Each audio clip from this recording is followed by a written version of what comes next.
اللہ اللہ اللہ وسلام علی عباده الذین اصطفى اما بعد فاعوذ باللہ من الشیطان الرجیم بسم اللہ الرحمن الرحیم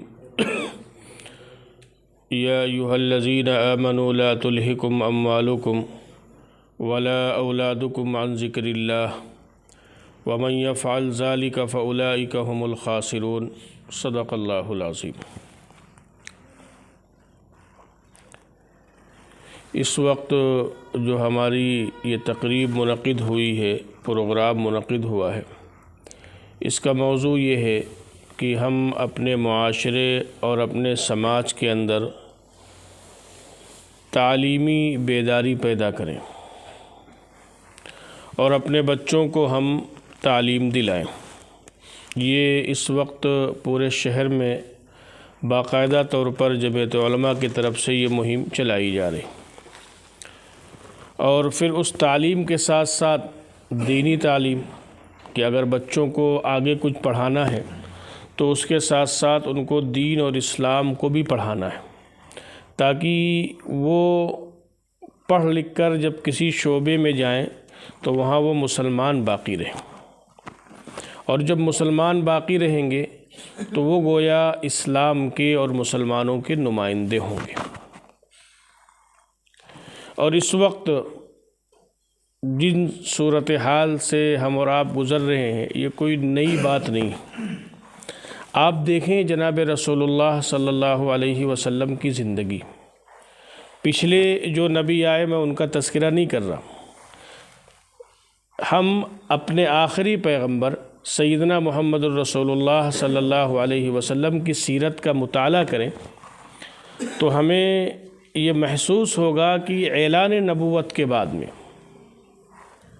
مکہ مکرمہ کی جو زندگی تھی وہ مکی زندگی بڑی پرخطر زندگی تھی اور بڑی آزمائش بھری زندگی تھی مکی زندگی، اور اسی مکی زندگی میں جو لوگ حضور پاک علیہ السلام کا سہارا تھے، ابو طالب جو حضور کے چچا، جنہوں نے بچپن سے آپ کی پرورش کی، آپ ان کی کفالت میں تھے، اور آپ کی غمگسار بیوی شریک حیات ام المؤمنین حضرت خدیجہ الکبریٰ رضی اللہ تعالی عنہا۔ آپ دیکھیں کہ جب مکہ والوں نے حضور پاک علیہ السلام کا سوشلی بائیکاٹ کیا، اور وہ بائیکاٹ ایسا تھا کہ باقاعدہ وہ معاہدہ تحریری طور پر لکھ کر خانہ کعبہ کے اوپر لٹکا دیا گیا تھا، اور وہ معاہدہ 3 سال تک چلا۔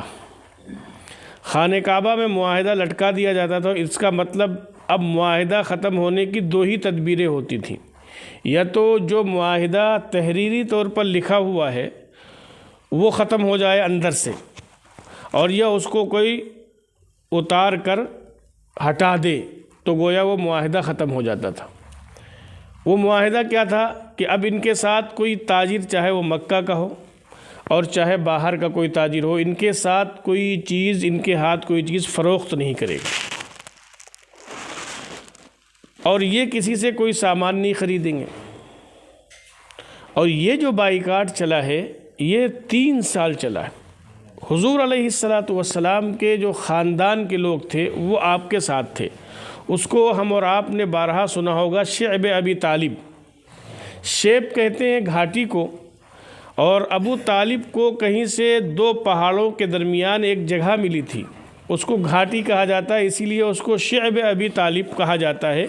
تو یہ بنو ہاشم اور بنو المطلب جا کر وہاں چلے گئے تھے اس گھاٹی میں، اور اس گھاٹی میں انہوں نے 3 سال کی وہ زندگی گزاری۔ ابو طالب جو باوجود کہ مسلمان نہیں ہوئے تھے، آپ کے خاندان کے کچھ اور افراد تھے اور ایمان والے تھے، وہ اگر ہم اور آپ اس زندگی کے بارے میں غور کریں کہ کتنا سامان انسان کے پاس ہوگا، کتنے دن چل سکتا ہے، وہ بھی گھر چھوڑنا، اور گھر چھوڑنے کے بعد میں گھاٹی میں رہنا، تو کتنا سامان لے کر گئے ہوں گے۔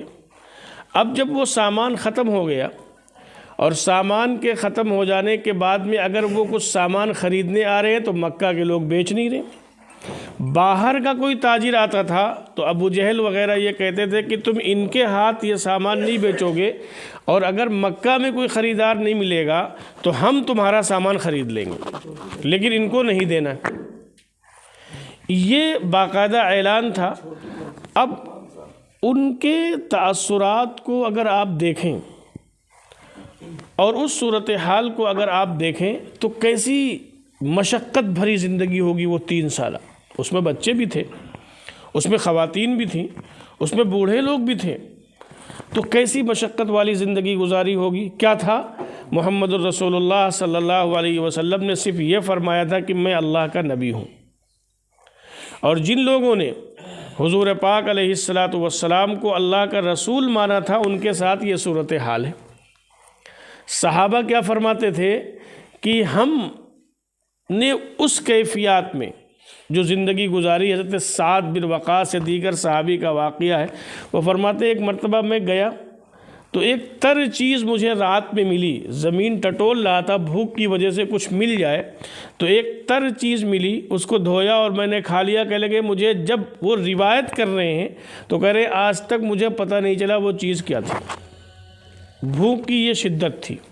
وہی صحابی کہتے ہیں ایک مرتبہ ایک چمڑا مل گیا اونٹ کا، اور اس کو میں لے کر آیا تو چمڑا خود نہیں کھایا جا سکتا ہے، یعنی اگر کوئی ایسے چمڑا کھانا چاہے تو وہ ٹوٹے گا نہیں.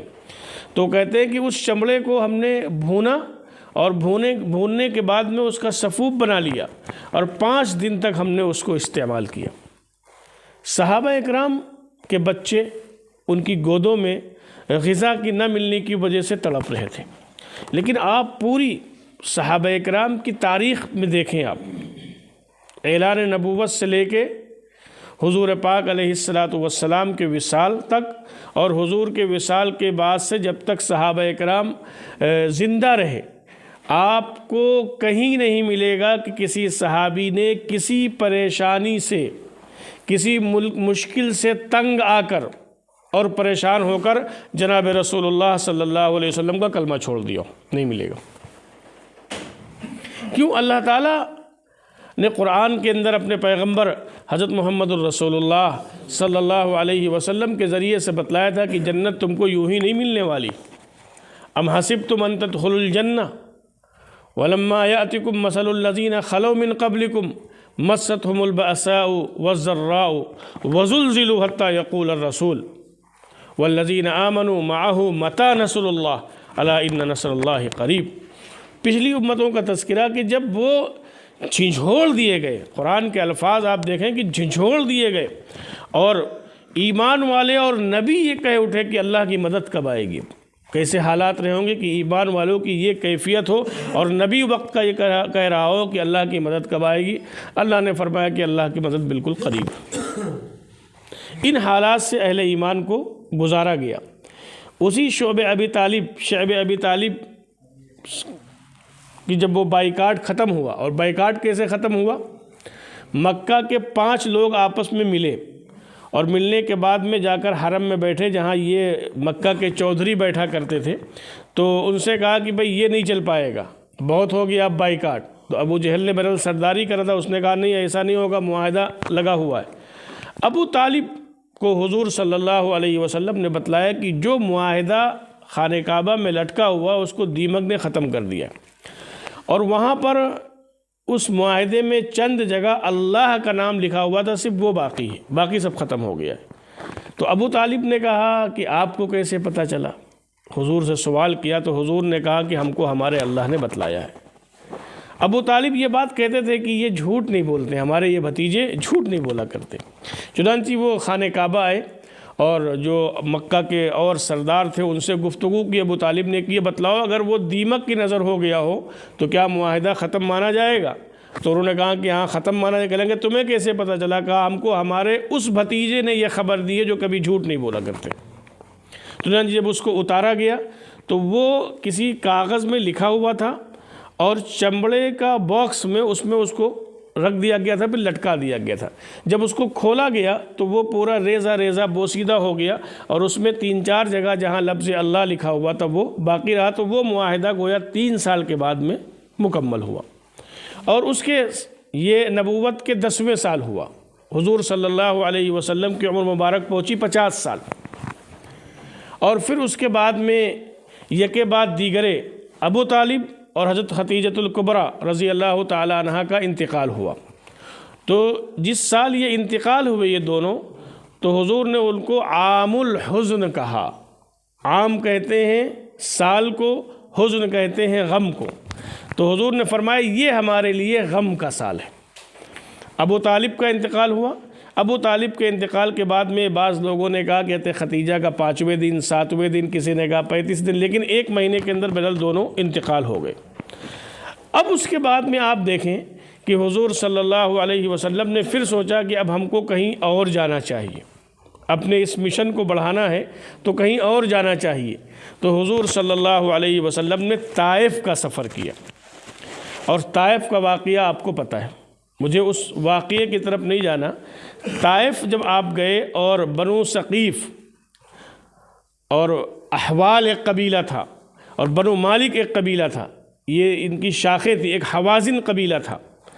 تو جب ان بنو مالک سے بات کی حضور صلی اللہ علیہ وسلم نے الگ الگ جا کر ان کے 3 سرداروں سے، تو انہوں نے جو جواب دیا وہ آپ کو پتہ ہے کس ترشروئی سے ملے۔ حضور نے ان سے کہا تھا کہ ایسا کرتے ہیں کہ ٹھیک ہے، آپ نے ہماری بات نہیں مانی، ہماری بات قبول نہیں کی، تو اس بات کو راز ہی رہنے دینا، اس کو ظاہر نہ کرنا۔ لیکن وہ ان سے کیسے شرافت کی امید کی جا سکتی ہے؟ جنہوں نے حضور کے ساتھ یہ سلوک کیا ہو، تو وہ کیسے جو ہے حضور کی یہ بات مان لیں؟ چنانچہ اوباش قسم کے لوگوں کو حضور صلی اللہ علیہ وسلم کے پیچھے لگا دیا گیا، جو آپ کو تنگ کرتے تھے، جو آپ کو پریشان کرتے تھے۔ حضرت زید بن حارثہ رضی اللہ تعالیٰ عنہ اس سفر میں حضور صلی اللہ علیہ وسلم کے ساتھ تھے، جس نثار کا ثبوت دیا تھا زید بن حارثہ نے سرفروشی کیا کہ جب پتھر چلتے تھے تو حضرت زید بن حارثہ کبھی سامنے ہوتے تھے، کبھی دائیں ہوتے تھے، کبھی بائیں ہوتے تھے، کبھی حضور کے پیچھے ہوتے تھے۔ ان کا سر کئی جگہ سے زخمی تھا، اور بدن میں یہ کافی چوٹ آئی تھی۔ خود امام الانبیاء سیدنا محمد الرسول اللہ صلی اللہ علیہ وسلم کے جوتے چپک گئے تھے خون کی وجہ سے۔ یہ صورتحال تھی امام الانبیاء سیدنا محمد الرسول اللہ صلی اللہ علیہ وسلم کی۔ اس کیفیات میں جب حضور صلی اللہ علیہ وسلم واپس ہوئے ہیں، تو واپس ہونے کے بعد میں طائف سے آبادی سے ہٹ کے ایک باغ انگوروں کا دیکھا۔ طائف بہت پہلے سے سرسبز شاداب رہا ہے، اور موسم اچھا ہوتا ہے، ٹھنڈا موسم ہوتا ہے، اور وہاں پہاڑوں پر آپ کو پیڑ پودے اور باغات ملیں گے، کھجور کے، انگور کے، دیگر باغات ملیں گے بمقابلے مکہ کے، کہ وہاں یہ چیزیں نہیں ہیں۔ تو حضور صلی اللہ علیہ وسلم کھجور کے باغ میں تشریف لے گئے۔ یہ کھجور کا جو باغ تھا یہ مکہ ہی کے لوگوں کا تھا۔ جیسے اس زمانے میں کچھ لوگ ہوتے ہیں رہتے شہر میں اپنے فارم ہاؤس بنا لیتے ہیں، ایسے اس زمانے میں مکہ کے قریش لوگوں نے اپنی کچھ زمینیں خریدی ہوئی تھی طائف کے اندر، اور وہاں وہ کبھی کبھی جایا کرتے تھے۔ عتبہ اور شیبہ یہ 2 سردار اس وقت وہاں موجود تھے۔ تو جب حضور کو انہوں نے دیکھا کہ ہمارے باغ کے اندر آ رہے ہیں، اور جا کر ایک جگہ حضور بیٹھ گئے، تو ان کا ایک غلام تھا جس کا نام تھا عداس۔ تو اس کو جو ہے انہوں نے انگور دیے اور کہا جاؤ یہ جو شخص آئے ہیں ان کو کھلا دو انگور۔ تو جب وہ عداس پہنچا حضور علیہ السلام کے پاس اور کہا کہ آپ یہ انگور لیجئے، تو حضور علیہ السلام نے اپنا ہاتھ بڑھایا بسم اللہ الرحمن الرحیم پڑھ کر۔ تو عداس چونک گیا، اس نے کہا یہ بات تو یہاں کوئی نہیں کہتا ہے، یعنی یہ کلمے تو یہاں کوئی نہیں پڑھتا ہے۔ تو حضور نے پوچھا تم کہاں کے رہنے والے ہو؟ تو اس نے کہا کہ میں نینوا کا رہنے والا ہوں۔ تو کہا وہ جو یونس کا جو گھر تھا تو یونس علیہ السلام، تو اس نے کہا آپ یونس کو کیسے جانتے ہیں؟ کہا وہ بھی اللہ کے نبی تھے، میں بھی اللہ کے نبی تھا، تو نبوت میں میرے بھائی ہیں۔ تو کہا تم یہاں کے رہنے والے نہیں؟ اس نے کہا کہ میں یہاں کا رہنے والا نہیں۔ پھر اس نے حضور صلی اللہ علیہ وسلم کی پیشانی کا بوسہ دیا، حضور کے ہاتھ چومے، حضور کے پیر قد مبارک کا جو ہے وہ بوسہ دیا عداس نے۔ اور اس کے بعد میں حضور نے بہرحال وہ جو ہے اس کو نوش فرمایا۔ اب جب وہ وہ مالک دیکھ رہے تھے کہ غلام تو وہاں قدم بوسی کر رہا ہے، جب واپس آیا تو کہا کیا ہوا؟ کہنے لگے یہ اللہ کے نبی ہیں، جیسے تو یونس علیہ السلام کو جانتے ہیں، وہ بھی اللہ کے نبی تھے۔ تو کہا کہ دیکھو تم عیسائی ہو، تمہارا مذہب اس سے اچھا، ان کے چکر میں نہ پڑو۔ اس نے عتبہ نے اور شیبہ نے عداس سے کہا۔ اور اسی سفر میں ایک جگہ آپ تشریف فرما تھے، جب آپ نے آسمان کی طرف دیکھا تو آسمانوں میں آپ کو جبرائیل نظر آئے، جبرائیل نظر آئے اور انہوں نے سلام کیا حضور صلی اللہ علیہ وسلم کو۔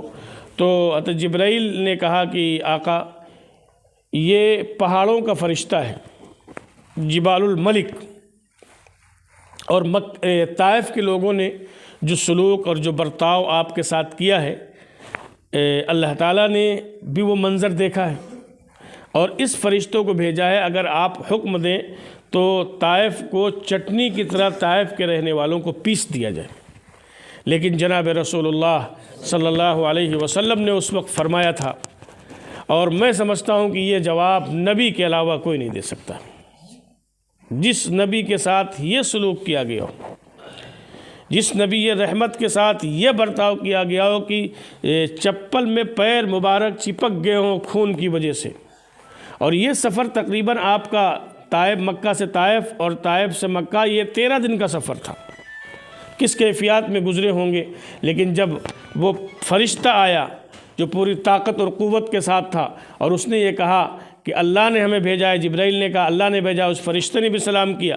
جبرائیل تو وہ فرشتے ہیں جو نبی کے پاس اللہ کا کلام لے کر آتے تھے، اللہ چاہتے تو اس فرشتوں کو تنہا بھیج سکتے تھے، اس فرشتے کو، پہاڑ کے فرشتوں کو تنہا بھیج سکتے تھے، لیکن اللہ نے جبرائیل کے ساتھ بھیجا اس کی اہمیت کو بتلانے کے لیے کہ جو جبرائیل اللہ کا کلام لے کر نبی کے پاس جاتے تھے، وہ جبرائیل اب اس فرشتے کو لے کر جا رہے ہیں جس کی ڈیوٹی پہاڑوں کے متعلق ہے۔ لیکن حضور صلی اللہ علیہ وسلم نے کیا فرمایا؟ آپ نے یوں فرمایا کہ دیکھو یہ تو ہمیں نہیں سمجھ پائے، یہ تو ہماری باتوں کو نہیں مانے، لیکن ہمیں امید ہے کہ اس قوم میں ایسے افراد پیدا ہوں گے جو توحید کو اپنائیں گے اور شرک کو چھوڑنے والے ہوں گے، جو توحید کو اپنانے والے ہوں گے۔ اور آپ دیکھیں حضور صلی اللہ علیہ وسلم کو وہ حوصلہ اور حضور علیہ السلام کا فرمان، بڑے بڑے صحابہ بنو ثقیف میں پیدا ہوئے، بڑے محدثین بنو ثقیف میں پیدا ہوئے، تو یہ حضور صلی اللہ علیہ وسلم کا ظرف تھا اور حضور صلی اللہ علیہ وسلم کی ہمت تھی اور حضور صلی اللہ علیہ وسلم کا حوصلہ تھا کہ آپ نے اس انداز سے ان کو معاف کیا، اور معاف کرنے کے بعد میں پھر آپ مکہ مکرمہ میں داخل ہوئے۔ مجھے اس پورے واقعے کی طرف نہیں جانا، پورا تفصیلی واقعہ نہیں سنانا۔ پھر مکہ میں آپ رہے اور 13 سال جب مکمل ہوئے تو پھر اللہ تبارک و تعالیٰ کی طرف سے ہجرت کا حکم ہوا اور آپ نے مکہ مکرمہ سے ہجرت فرمائی، مدینہ منورہ تشریف لے گئے۔ لیکن یہ 13 سالہ مکی دور اور مدنی دور جو آپ کا ہے وہ 10 سالہ، ان 10 سال میں شروعاتی دور میں احد کو دیکھیں، بدر کو دیکھیں، خندق کو دیکھیں، یہ تمام دور حضور صلی اللہ علیہ وسلم کے لیے مشکلات کے دور تھے۔ اور وہ پیغمبر جن کے بارے میں یوں کہا جا سکتا ہے کہ اگر اللہ تعالیٰ کو اپنے آخری پیغمبر حضرت محمد الرسول اللہ صلی اللہ علیہ وسلم کو نبوت نہ دینی ہوتی تو 1.25 لاکھ نبیوں کو نبوت نہ ملتی۔ 1.25 لاکھ نبیوں کو جو نبوت ملی ہے تو یوں کہا جائے کہ اصل نبی تو حضور ہیں اور 1.25 لاکھ نبی یہ طفیل ہیں، یہ عکس ہیں جناب رسول اللہ صلی اللہ علیہ وسلم کے۔ اس پیغمبر کے ساتھ یہ صورتحال، اس پیغمبر کے ساتھ یہ رویہ، اس پیغمبر کے ساتھ یہ برتاؤ اور یہ تکلیفیں آپ کے سامنے کئی مرتبہ حضرت عمار، حضرت یاسر اور دیگر صحابہ کا تذکرہ ہے کہ زنجیروں میں بندھے ہوئے، زنجیروں میں بندھے ہوئے۔ اور بعض روایتوں میں ملتا ہے سیرت کی کتابوں میں کہ حضرت عمار، حضرت یاسر یہ باپ بیٹے ہیں اور اس کے بعد میں یہ غلام تھے کسی کے مکہ مکرمہ میں، اور اسلام کو قبول کر لیا، حضور صلی اللہ علیہ وسلم کی رسالت کا اقرار کر لیا، تو ان کو یہاں تک گڑھا کھود کر زمین میں گاڑا گیا، حضرت عمار، حضرت یاسر، حضرت سمیہ کو، اور یہ ہاتھ بھی اسی مٹی میں گاڑ دیے گئے اور چہرے پر چمڑے کے جو ہے وہ گویا اس زمانے میں اس کو کہا جائے بیلٹ سے وہ مارتے تھے تاکہ ہاتھ سے وہ اپنے آپ کو بچا بھی نہ سکے، یہ تکلیفیں صحابہ نے اٹھائی ہیں، لیکن خدا کی قسم ان کے ایمان میں کوئی فرق نہیں آیا۔ چمڑے سے درے سے مارتے تھے لیکن ان کے ایمان میں کوئی فرق نہیں آیا۔ میرے دوستو، اور جب حضور گزرتے تھے تو حضور فرماتے تھے اصبر یا اہل یاسر، اے یاسر کے گھر والوں صبر کرو، انشاءاللہ جنت میں ملاقات ہوگی، اگر اسی حال میں موت ہو گئی تو جنت میں ملاقات ہوگی۔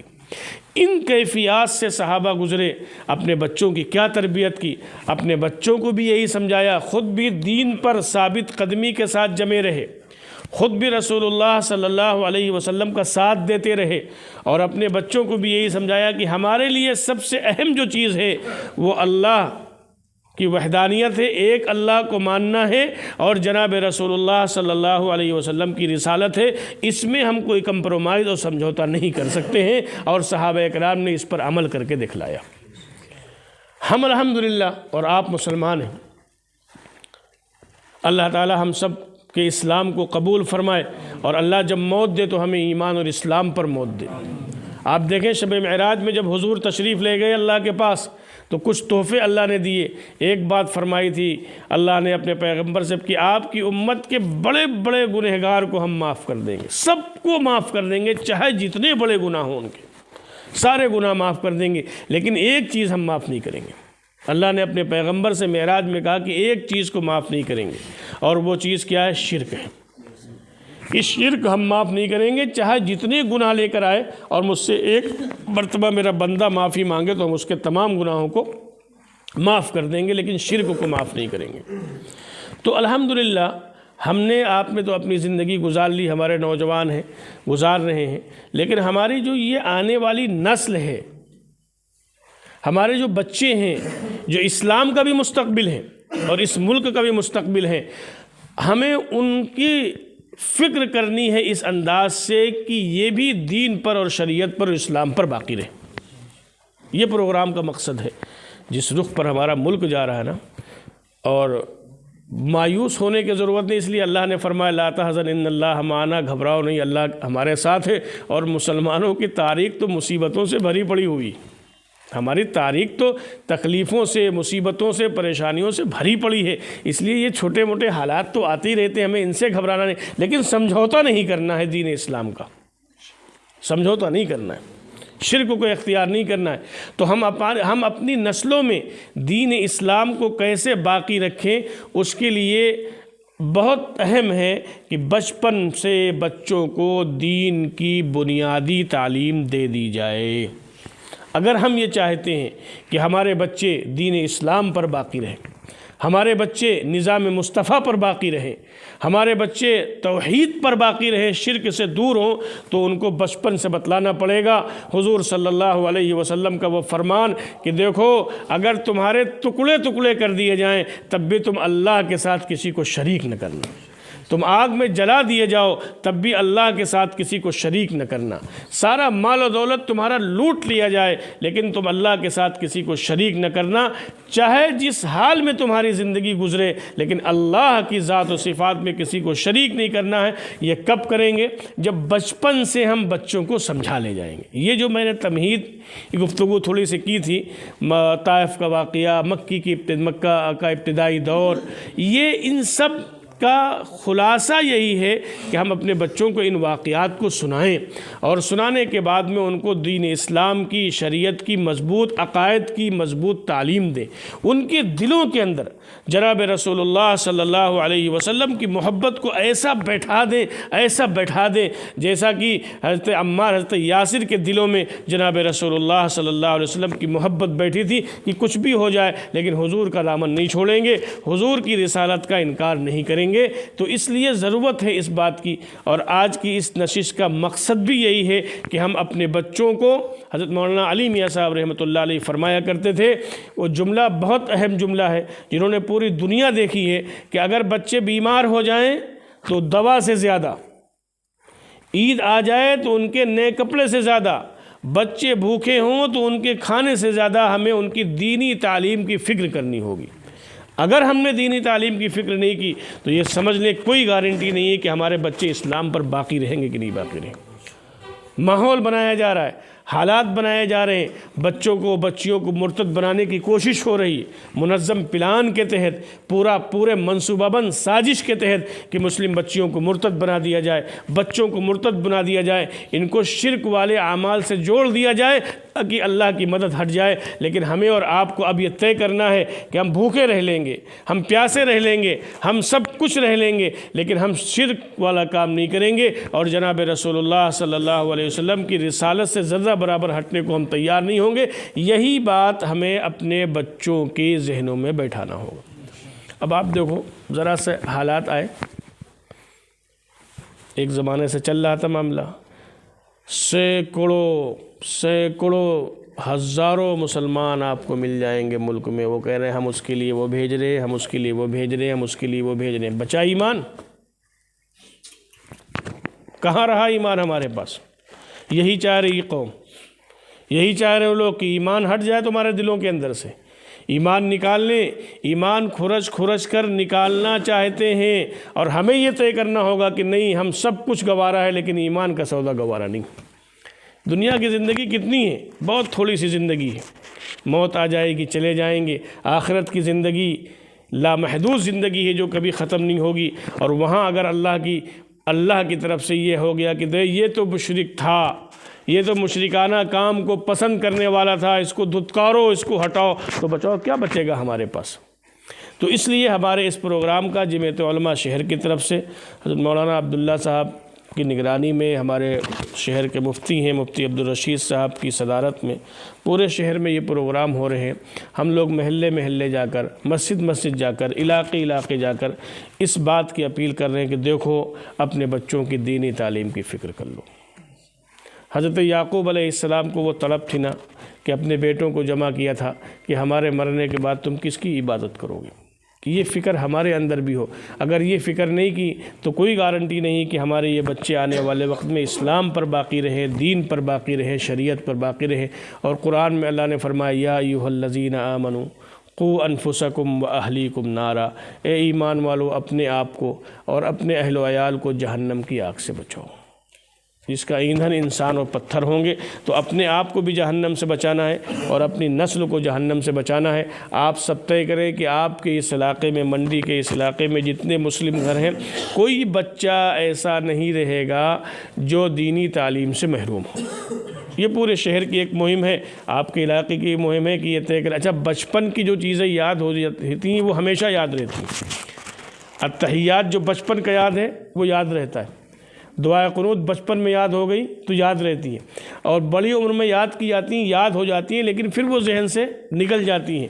تو اس لیے اگر دین اسلام کی بنیادی اور مضبوط باتیں بچپن میں بتلا دی جائیں گی تو وہ انشاءاللہ موت تک کام آئیں گی اور موت تک نفع بخش ہوں گی۔ مکتب آپ کی مسجد میں بھی چلتا ہے، آپ کوشش کریں۔ اچھا، ہمارے ہاں ایک وبا تھوڑی سی اور آ گئی، ہم لوگ کوشش یہ کرتے ہیں، اچھی چیز ہے بہرحال، کہ چلو یار جلدی قرآن ختم کراؤ، بچے کو آگے اسکول کا کام ہے، اور اس کے نتیجے میں کیا ہوتا ہے کہ بچے عورتوں سے قرآن پڑھتے ہیں، نہ ان کا اعوذ باللہ صحیح ہوتا ہے، نہ بسم اللہ صحیح ہوتا ہے، نہ ایک پارہ صحیح وہ پڑھ پاتے ہیں۔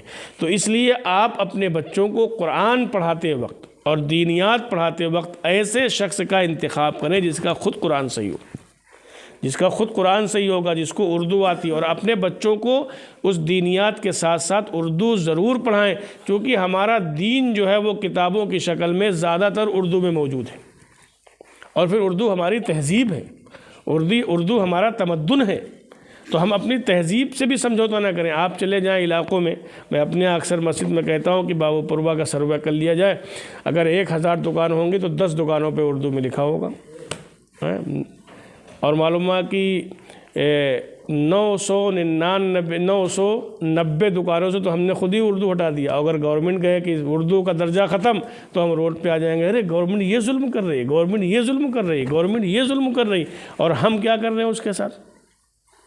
تو ہم اپنے بارے میں بھی غور کریں۔ تو بہرحال اس سلسلے میں جو اچھا قرآن پڑھتے ہوں، عورتوں سے جن کا قرآن اچھا نہیں ہے تو ان سے بچوں کو، بعض بچے مکتب میں آتے معلومات دوسرا پارہ پڑھ رہے ہیں، تیسرا پانچواں پڑھ رہے ہیں، ہجے سے پڑھ رہے ہیں، یعنی وہ رواں پڑھ ہی نہیں سکتے۔ اب بتاؤ قرآن بغیر روانی کے کیسے پڑھا جا سکتا ہے؟